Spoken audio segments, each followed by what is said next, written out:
राम र सीता विवाहित दम्पति हुन्। अब राम र सीताले आयकर तिर्ने बेलामा दम्पतिको हिसाबमा तिर्ने कि एकल व्यक्तिको हिसाबमा तिर्न पनि मिल्छ भन्ने कन्फ्युजन भइरहेको छ।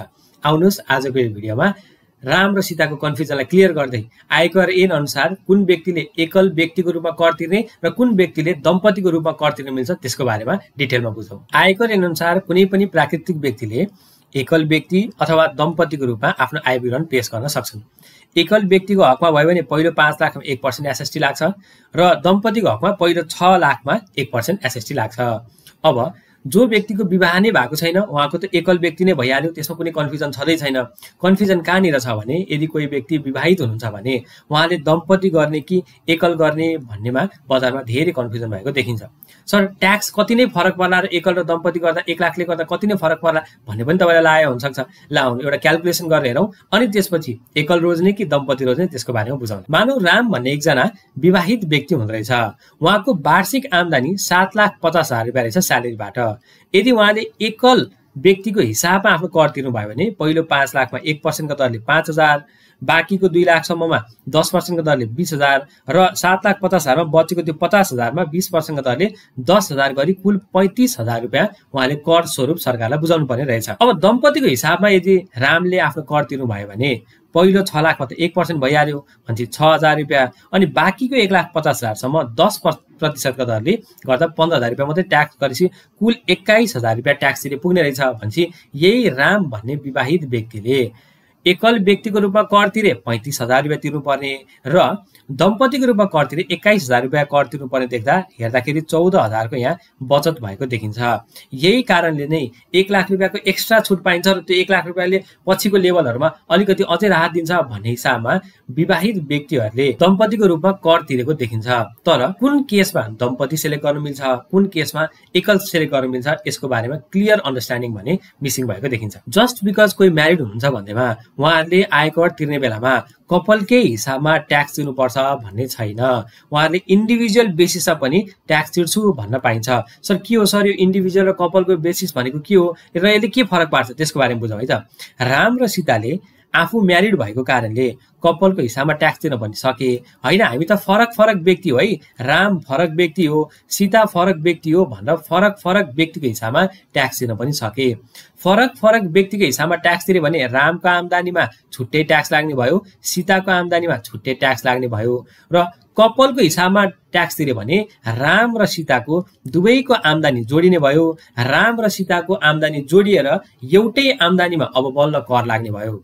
आउनुहोस् यसलाई न्युमेरिकल इक्जाम्पलबाट बुझौँ अनि कपल ट्रिटमेन्ट गर्नु पर्दो रहेछ कि रहन्छ भन्ने कुरा क्लियर हुन्छ। मानौ रामको वार्षिक आम्दानी 7,50,000 रहेछ, सीताको वार्षिक आम्दानी पनि 7,50,000 रहेछ, कुल आम्दानी 15 लाख रुपियाँ रहेछ। कुल आम्दानी 15 लाख रुपियाँ छ भने अब राम र सीतासँग दुईटा अप्सन छ। एउटा दम्पतिको रूपमा कर तिर्ने हैन एकल व्यक्तिको रूपमा कर तिर्ने। एकल व्यक्तिको रूपमा कर तिर्ने भनेको राम छुट्टै सीता छुट्टै मानेर कर तिर्ने। दम्पतिको रूपमा कर तिर्ने भनेको दुवैको आम्दानीलाई क्लब गरेर त्यसमै ट्याक्स तिर्ने। अब एकल रूपमा कर तिर्यो भने रामको हिसाबमा सुरुको 5 लाखमा 1% 5,000, त्यसपछिको 2 लाखमा 10% गरेर 20,000 र 50,000 मा 20% गरेर 10,000 गरी कुल 7,50,000 मा 35,000 कर तिर्नुपर्छ भने सीताको हिसाबमा कुल 7,50,000 को आम्दानीमा 35,000 त्यसमा पनि 10% फिमेल ट्याक्स क्रेडिट भनेर पाइन्छ। गर्दाखेरि म्याक्सिमम 70,000 रुपियाँ जति कर तिर्ने भयो यदि इन्डिभिजुअल एसेसमेन्ट गर्यो भने। इन्डिभिजुअल एसेसमेन्ट भनेको राम छुट्टै सीता छुट्टै छुट्टै छुट्टै आयकर तिर्यो भने 70,000 रुपियाँ जति कर तिर्यो भने पुग्छ। तर यदि दम्पति गर्यो भने दम्पतिको हकमा दुवैको आम्दानी जोडिन्छ। दम्पति भनेकै त्यही हो नि, दम्पति भनेको हामी दुईजनाले एउटै मान्दिनु भने हो नि त। एउटै मान्दिनु भनेपछि आम्दानी जोडिनु भयो। जब आम्दानी जोडिन्छ हाम्रो कुल आम्दानी 15 लाख हुन्छ हैन त। यो 15 लाखमा पहिलो 6 लाखमा 1%, त्यसपछिको 2 लाखमा 10%, त्यसपछिको 3 लाखमा 20% र त्यसपछिको 4 लाखमा 30% गरेर कुल 2,06,000 हामीले कर तिर्नुपर्छ। भनेपछि कपल ट्रिटमेन्टको मेन इसेन्स के हो भने हामी जब कपल ट्रिटमेन्ट भन्छौँ त्यो बेलामा दुवै हस्बेन्ड र वाइफको इन्कम जोडिन्छ। अहिले बजारमा के प्र्याक्टिस छ भने कपल ट्रिटमेन्ट गर्ने, म्यारिड हो भनेर कपल ट्रिटमेन्ट गर्ने अनि दुवैजनाले फरक फरक ट्याक्स तिर्न चाहिँ फेरि अनि रामले पनि 7 लाखमा पहिलो 6 लाखमा 1% लिने, सीताले पनि 7,50,000 पहिलो 6 लाखमा 1% छुट लिने। तर त्यो कम्प्लिटली रङ प्र्याक्टिस हो। हामीले के बुझ्नुपर्छ भने दम्पति भन्दै गर्दा दुवैको आम्दानी जोडिने हो। त्यसो भए कसले चाहिँ गर्ने हो त कपल ट्रिटमेन्ट भन्ने केसमा चाहिँ यदि हस्बेन्ड र वाइफ मध्ये एकजनाले मात्रै कमाउनुहुन्छ अथवा हस्बेन्ड र वाइफको दुवैको आम्दानी जोड्दा पनि वर्षको 6 लाख पुग्दैन अथवा 6 लाखसम्म हुन्छ भने कपल ट्रिटमेन्ट गरेको राम्रो। तर हस्बेन्ड पनि कमाउने हुनुहुन्छ वाइफ पनि कमाउने हुनुहुन्छ र दुवैको आम्दानी जोड्दा 6 लाख भन्दा बढी हुन्छ भन्ने केसमा त इन्डिभिजुअल एसेसमेन्ट गरेर ट्याक्स तिर्यो भने बरु एउटाले 5 अर्कोले 5 गरेर टोटल 10 लाखमा 1% भयो। तर कपल ट्रिटमेन्ट गर्ने बित्तिकै दुवैको आम्दानी जोडेर टोटल 6 लाखमा मात्र 1% हुनु भयो। यो कुरामा बजारमा एकदमै धेरै डाउट भएको भएर हामी यो कुरामा कसियस पनि हुनु पर्यो।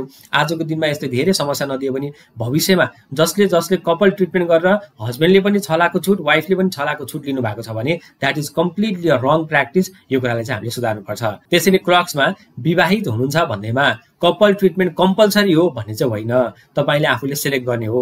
यदि तपाईले म इन्डिभिजुअल एसेसमेन्ट एकल व्यक्तिको रूपमा म कर तिर्न चाहनुहुन्छ भन्नुहुन्छ भने विवाहित भए पनि तपाईले एकल व्यक्तिको रूपमा कर तिर्न सक्नुहुन्छ। कर सम्बन्धी यस्तै अन्य जानकारीका लागि हामीलाई फलो गर्न होला र हाम्रो व्हाट्सएप डिस्कसन ग्रुपमा जोडिनका लागि हाम्रो बायोमा दिएको च्याट लिङ्कमा गएर सिधै क्लिक गरी जोइन गर्न सक्नुहुनेछ।